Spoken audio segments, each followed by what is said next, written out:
Assalamu alaikum to all of you. In the last class, we are discussing about the properties of the cardiac muscles. And in the last, we are discussing about the all or none law. Okay. So today, I am starting from all and none law once again. ठीक है. हमने क्या कहा था कि all and none law क्या है basically, तो जब भी हम कोई स्टिमुलस देते हैं तो वो स्टिमुलस बेसिकली क्या होता है कि उस स्टिमुलस को आइदर कम्प्लीटली एक्सेप्ट किया जाता है या फिर जो है उसको कम्प्लीटली रिजेक्ट कर दिया जाता है। यानी मसल्स जो है जो उसका रिस्पॉन्ड करता है वो आइदर उसको कम्प्लीटली चाहे तो जो स्ट्रेंथ मिला है इसका स्टिमुलस का वो इतना इनफ है कि वो इसको इजीली एक्सेप्ट कर ले या फिर उसको एक्सेप्ट ना करे। मीनिंग देयर बाय इसका मतलब क्या हुआ, सपोज कीजिए, हम इसको दूसरे वर्ड में समझाने की कोशिश कर रहे हैं। तो सपोज कीजिए कि हमने 5 मान लीजिए कोई यूनिट है उसका एक स्टिमुलस दिया, ठीक है। अगर 5 उसका थ्रेशोल्ड वैल्यू है यानी मिनिमम उतना चाहिए तो वो क्या करेगा कि सेल उसको रेस्पॉन्ड करेगा। अदरवाइज अगर हम मतलब 4.9 भी देंगे तो क्या है, सेल रेस्पॉन्ड नहीं करेगा। इसका मतलब यही था। तो ऑल एंड नॉन लॉ जो है हम लोग क्या कहते हैं कि when stimulus is applied whatever be the strength the whole cardiac muscle gives maximum response और it does not give any response at all. ठीक है, चाहे तो ये पूरा मैक्सिमम रेस्पॉन्स करेगा या फिर बिल्कुल भी नहीं करेगा। If the strength of stimulus is adequate the muscle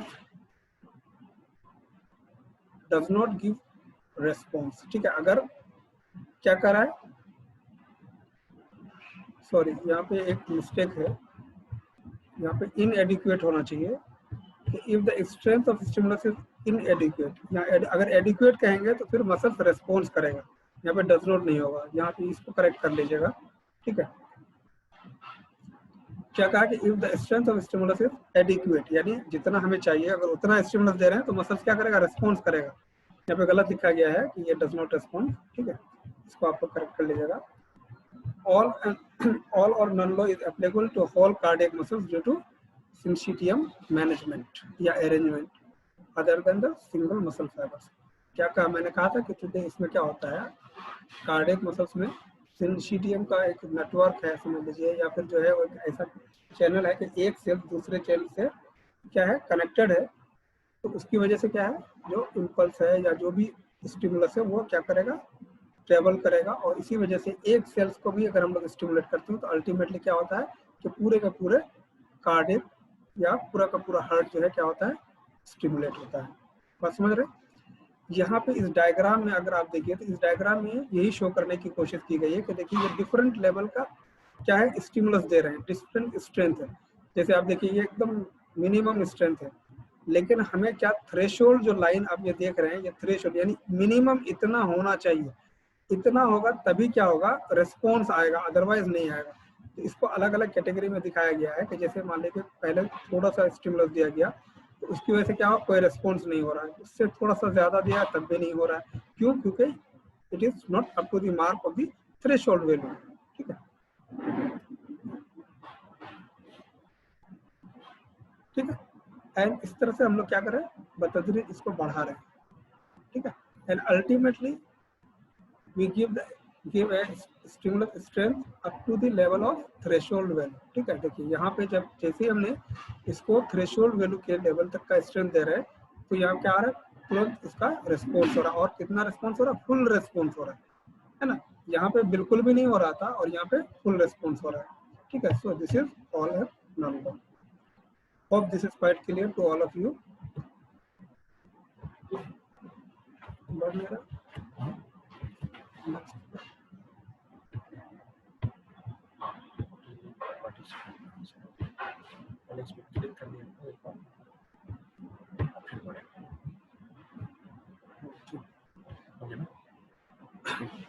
Now the next properties of contractility is the staircase phenomena।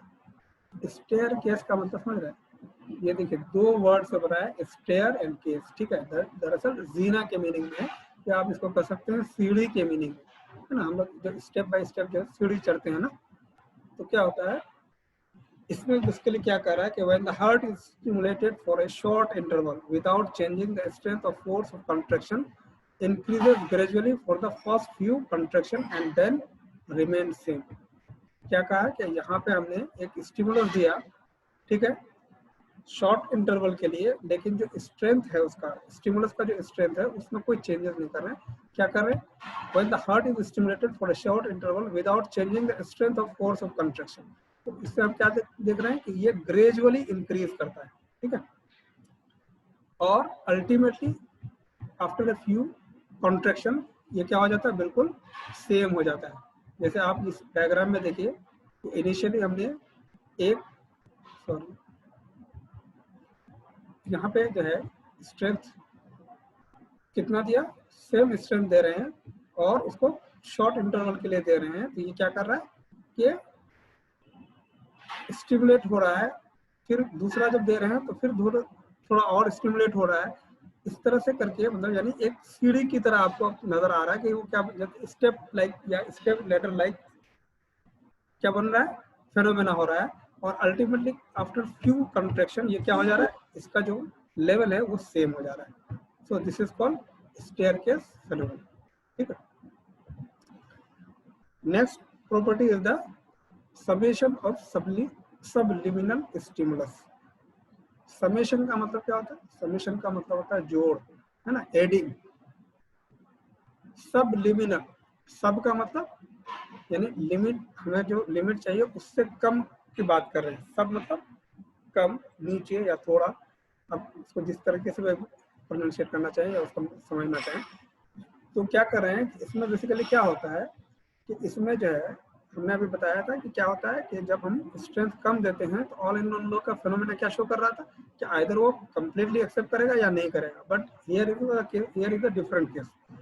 यहाँ पे क्या हो रहा है कि when a stimulus of subliminal strength is applied, heart does not show any response. This is what, this is all in one law. लेकिन यहाँ पे क्या करें कि when few stimuli with same subliminal strength are applied in succession, the heart shows response. अब यहाँ पे क्या कह रहा है? यहाँ पे कह रहा है कि अगर हम सबलिमिनल स्ट्रेंथ, ठीक है, लगातार दें, ठीक है, तो वो क्या करेगा? यहाँ पे हार्ट जो है रिस्पॉन्स करेगा। यानी ऐसा क्यों हो रहा है? This is because summation of the stimuli, the contraction is due to summation of stimuli. बात समझ रहे हैं?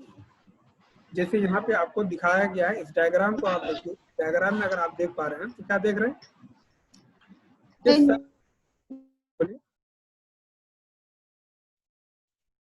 हेलो,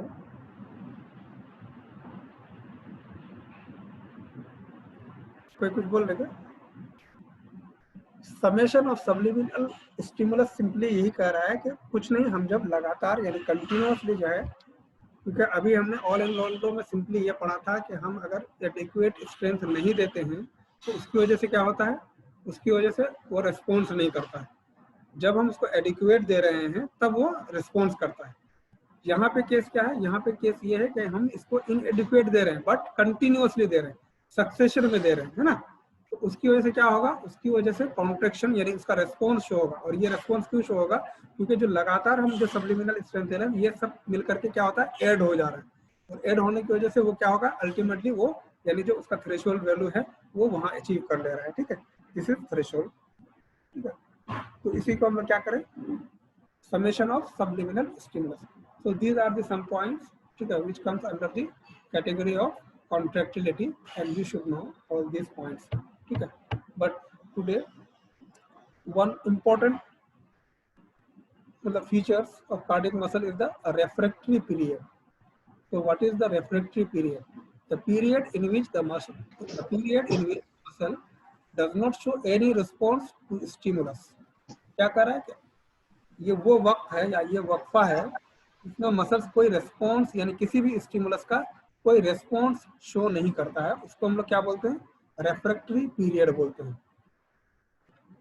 क्या मतलब हुआ? मतलब ये हुआ, सपोज कीजिए कि हार्ट कॉन्ट्रैक्टेड स्टेज में है और आपने उस वक्त स्टिमुलस दिया, तो ऐसा नहीं कि वो मजीद क्या करेगा? उस स्टिमुलस को एक्सेप्ट करेगा, नहीं, क्योंकि वो ऑलरेडी कॉन्ट्रैक्ट कर रहा था तो वो अपने ही स्टेज में रहेगा, फर्दर न्यू स्टिमुलस को एक्सेप्ट नहीं करेगा। ये जो पीरियड है यानी कॉन्ट्रैक्शन, सपोज कीजिए कि नॉर्मल हार्ट था, अब वो उन्होंने कॉन्ट्रैक्ट करना स्टार्ट किया, तो वो जब तक कॉन्ट्रैक्ट कर रहा है पूरा वक्त कॉन्ट्रैक्ट करेगा, फिर उसके बाद वो रिलैक्स होगा। इसका मतलब ये होगा कि ड्यूरिंग कॉन्ट्रैक्शन अगर आप कोई दूसरा स्टिमुलस दे देंगे तो वो एक्सेप्ट नहीं करेगा। ठीक है, तो ये जो वक्फा है उसको हम लोग क्या बोलते हैं, रेफ्रेक्टरी पीरियड बोलते हैं। ठीक है, तो रेफ्रेक्टरी पीरियड का मतलब समझ में आ गया। क्या कर रहा है, the period in which the muscle does not show any response to stimulus. ठीक है, अब ये दो तरीके का होता है, एब्सोल्यूट रेफ्रेक्टरी पीरियड और रिलेटिव रेफ्रेक्टरी पीरियड। ठीक है, एब्सोल्यूट रेफ्रेक्टरी पीरियड का क्या मतलब है कि muscle does not show any response at all, यानी आप कितना भी स्टिमुलस दे देंगे मसल कुछ भी उसका रेस्पॉन्स शो नहीं करेगा। What ever may be the strength of the stimulus, चाहे स्टिमुलस का स्ट्रेंथ कुछ भी हो, वो क्या करेगा, कोई भी रेस्पॉन्स शो नहीं करेगा। क्यों ऐसा होता है, because the depolarization occurs during this period. क्योंकि इस वक्त क्या हो रहा है, क्योंकि मैंने कहा कि जिस वक्त ये रेस्पॉन्स क्यों नहीं शो कर रहा है, क्योंकि मान लीजिए वो कॉन्ट्रैक्टेड स्टेट में है, तो जाहिर सी बात है वो कॉन्ट्रैक्ट वहाँ पे एक्शन पोटेंशियल जनरेट हो चुका है। तो जब तक वो एक्शन पोटेंशियल जो है, एक्शन पोटेंशियल को जनरेट करने के लिए उसमें कई फेजेस होते हैं, है ना। उसमें क्या होता है, डीपोलराइजेशन होता है, रिपोलराइजेशन होता है, एम्पलीट्यूड स्टेज आता है, हाइपर रिपोलराइजेशन। तो ये स्टेज जब तक कंप्लीट नहीं करता है उसके बीच में दूसरा स्टिमुलस नहीं ले सकता। ठीक है, तो it is because the depolarization occur during this period. So a second one is not possible, यानी सेकंड वन मतलब second refractory period is not possible. ठीक है, throughout the contraction period ये कितना होता है, एब्सोल्यूट रेफ्रेक्टिव पीरियड जो है ये अप्रोक्सीमेटली 0.27 सेकंड का होता है। ठीक है, एंड रिलेटिव रेफ्रेक्टिव पीरियड क्या है कि muscle show response if the stimulus is increase to maximum. Relative में क्या है, क्योंकि हम यहाँ पे वर्ड से समझ में आ रहा है कि रिलेटिव का मतलब है समथिंग रिलेटेड टू। ठीक है, यानी किसी के कंपैरेटिवली हम बोल रहे हैं। इसमें क्या कर रहा है कि मसल रेस्पॉन्स करता है कब, जबकि स्टिमुलस का स्ट्रेंथ जो है क्या होगा, इंक्रीज करेगा। ठीक है, यानी उसका जो मैक्सिमम स्ट्रेंथ है, strength of stimulus is increase कहाँ पे, up to the maximum level, यानी ऑप्टिमम लेवल में अगर हम अगर उसको स्टिमुलस देंगे तो मसल्स क्या करेगा, रेस्पॉन्स करेगा। ठीक है, तो उस वक्त के पीरियड को क्या कहते हैं, रिलेटिव रेफ्रेक्टरी पीरियड कहते हैं। Because the construction occurs during this period, क्योंकि इस पीरियड में क्या होता है, कॉन्ट्रैक्शन होता है। So first half of relaxation period is 0.26 seconds. इसका फर्स्ट हाफ रिलैक्सेशन पीरियड कितना होता है, 0.26 सेकेंड का होता है। ठीक है, तो ये थोड़ा सा बेसिक्स था जो आपको जानना चाहिए था।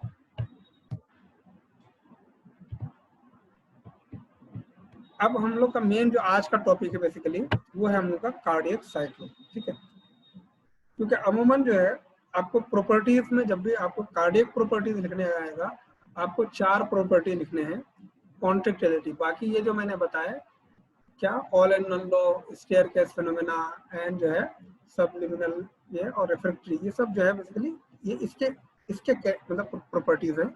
अगर आप इसका डिटेल नहीं भी लिखेंगे तो कोई इशू नहीं है, बट उसका डिटेल मालूम होना चाहिए।